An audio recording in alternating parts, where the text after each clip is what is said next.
Tout d'abord, bonjour à tous. Je me mets debout avant de parler pour invoquer le grand esprit sur nous. Tamushi, nana tuponaka abolcholene pogo, menea yombo elobo nokalana nanaveilu. Amandin tuponaka adulpolo abolcholene pogo, tuponaka ena, nana aulana tome ilupa.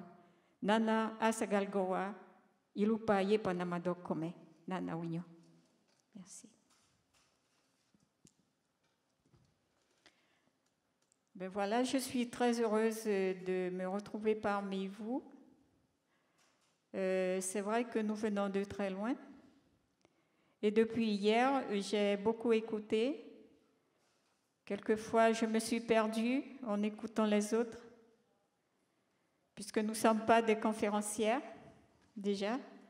Nous sommes des simples personnes vivant dans nos villages, dans nos traditions, dans nos coutumes, dans nos forêts, nos terres. Voilà. Alors, je suis Kouyouri Cécile. Mon père est le fondateur du village où nous habitons. Mes parents sont toujours parmi nous. Et dès l'âge de 6 ans, je suis partie chez les sœurs à l'internat, puisqu'il fallait partir pour l'école, puisque nous vivions au bord de la rivière. Et donc, les filles partaient dès l'âge de 6 ans chez les sœurs pour aller à l'école, à Sinamari. Donc, nous avions une coupure familiale de 3 mois.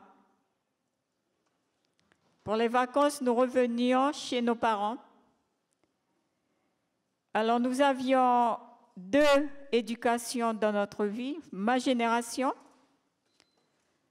Alors, l'éducation chez les sœurs, pour l'éducation, comment on dit, l'école et l'éducation chez les sœurs, l'éducation occidentale. Et quand on revenait chez nous, c'était notre éducation à nous. La transmission des savoir-faire de nos parents, le respect et la transmission de nos valeurs surtout. Alors c'est vrai que je n'ai pas fait de grandes études parce que ce que je voulais, c'était de devenir coiffeuse. Je voulais faire de l'esthétique et la couture. Et à l'époque, il n'y avait pas encore les allocations familiales. Alors nos parents se débrouillaient avec les produits d'abattis. Pendant les grandes vacances, on faisait de très grandes abattis et tous les enfants y participaient.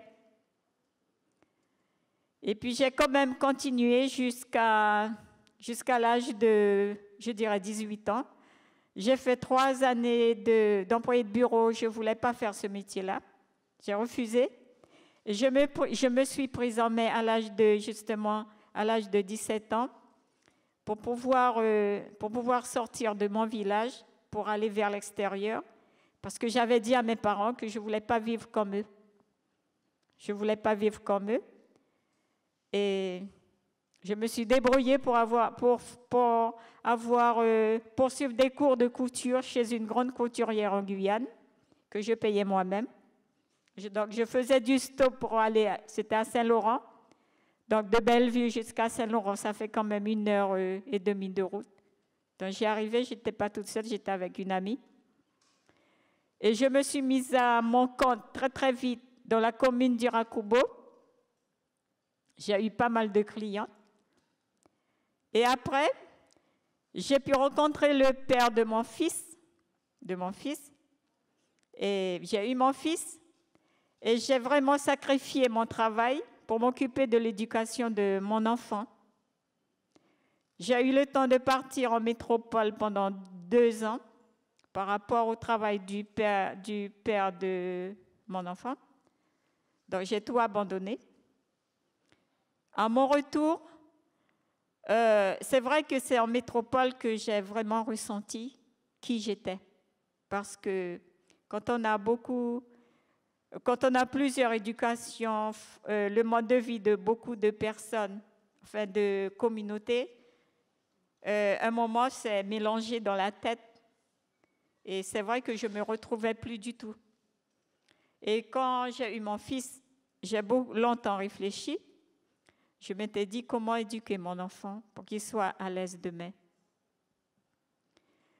Alors, je ne l'ai pas complètement tiré dans ma culture, ni son père ne l'a pas complètement tiré vers sa culture.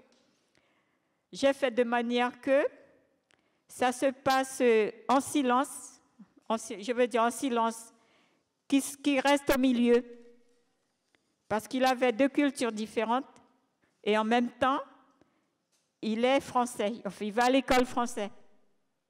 Alors je l'ai laissé au milieu, il a grandi avec ça, et comme un enfant s'attache où il a vécu depuis tout petit, donc mon fils aujourd'hui, il est attaché à son village, mais il vit ailleurs, il vit à Kourou, où il travaille. Alors moi-même, c'est vrai qu'à mon retour de la métropole, j'ai carrément ouvert mon atelier de couture dans mon village, pour pouvoir donner justement l'exemple aux autres femmes de faire comme moi. C'était difficile, mais jusqu'à aujourd'hui, je maintiens mon atelier de couture dans mon village. Je travaille toute seule. Alors, pour devenir chef coutumier de mon village, c'était un incendie dans le village. Et quand on avait appelé les pompiers étaient venus très en retard et la maison a eu le temps de brûler. Et c'est à partir de là qu'un couple d'habitants avait décidé de remettre en place un chef, puisqu'il n'y avait plus de chef après la disparition de mon grand-père, puisque je suis une lignée de chefs et de chamans. Et ce couple-là m'avait invité à faire le travail justement avec les habitants, dont j'avais accepté. Nous avions commencé à faire le travail, nous avions été visiter d'autres villages, et notamment le village d'Awalaya Limapo, où se trouvent les anciens pour leur demander leur avis. Et sincèrement, je ne m'attendais pas à ce que les habitants me choisissent moi. Et dans une réunion, des femmes s'étaient levées en parlant vers moi, en me désignant que c'est la petite fille du dernier chef qu'on mettra comme chef de notre village. Et vraiment, je ne m'attendais pas. Je n'ai pas répondu tout de suite parce que je savais déjà que c'était ma vie que j'allais engager. Je m'étais donné un certain temps. Vu que je ne vivais pas seule, je partageais ma vie avec quelqu'un différent de ma culture. Je lui avais posé la question. Donc, il m'avait répondu que ça ne le dérangeait pas. Et finalement, j'avais répondu aux petites dames qui m'avaient accompagnée justement ce jour-là. Je leur avais dit oui, je veux bien, si vous voulez de moi. Mais sincèrement également, je ne m'attendais pas que ce poste-là était difficile, lourd, puisque c'est toute ma vie que j'ai engagée, jusqu'à ce que, peut-être un jour, la relève va se montrer. Et alors, ça s'est procédé par un vote, puisqu'il fallait avoir un papier, bien sûr, pour l'administration, pour être reconnu. Mais un chef coutumier chez nous, il est d'abord reconnu par les habitants. Et c'est après, administrativement, la préfecture reconnaît le chef coutumier d'un village qui a été choisi par les habitants. Et c'était justement la première femme chez les Kalignans qui était nommée comme chef. Alors, après le vote, une semaine après, La FOAG, qui est la Fédération des organisations des Amérindiens de Guyane, avait organisé mon investiture. Alors tout le monde était invité. C'était vraiment une préparation grandiose dont je me souviendrai toute ma vie. Et donc j'étais assise dans la salle. Mais avant de me lever, il y avait un chaman qui était là, un grand chaman, qui était venu avec son maraca faire une prière sur ma tête. Et j'avais ressenti vraiment quelque chose s'envoler de moi-même, de moi, comme si c'était une purification. Alors j'avais ressenti à ce moment-là quelque chose sortir également, des choses, je pense, que j'avais enfouies, mon identité que j'avais enfouie, puisque tout a déjà été mélangé en moi. Il fallait que je choisisse vraiment.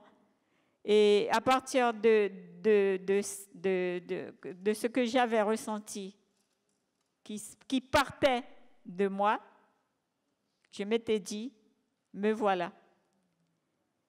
Et c'est vrai que enfin, ma maman, mes parents, dans mon milieu familial, j'ai eu mon éducation à moi-même dans le monde amérindien, la transmission du savoir-faire, la transmission du savoir-être, le respect de tout. Enfin, mes parents m'ont transmis toutes les valeurs,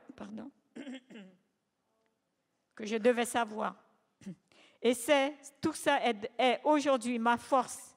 Ma force étant chef coutumier, puisqu'on ne devient pas chef coutumier comme ça, il faut déjà avoir une base de sa culture. Et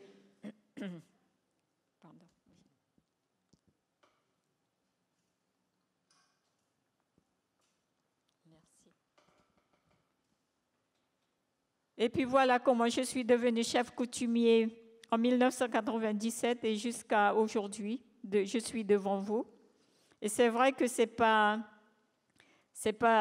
une fonction facile, puisque c'est 24 sur 24 que je suis disponible pour les habitants de mon village.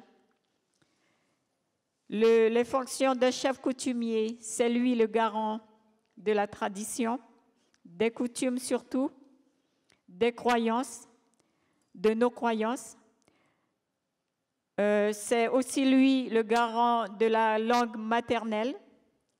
Il a un droit de regard sur l'éducation des enfants. Il peut être juge par moment dans des conflits entre deux personnes.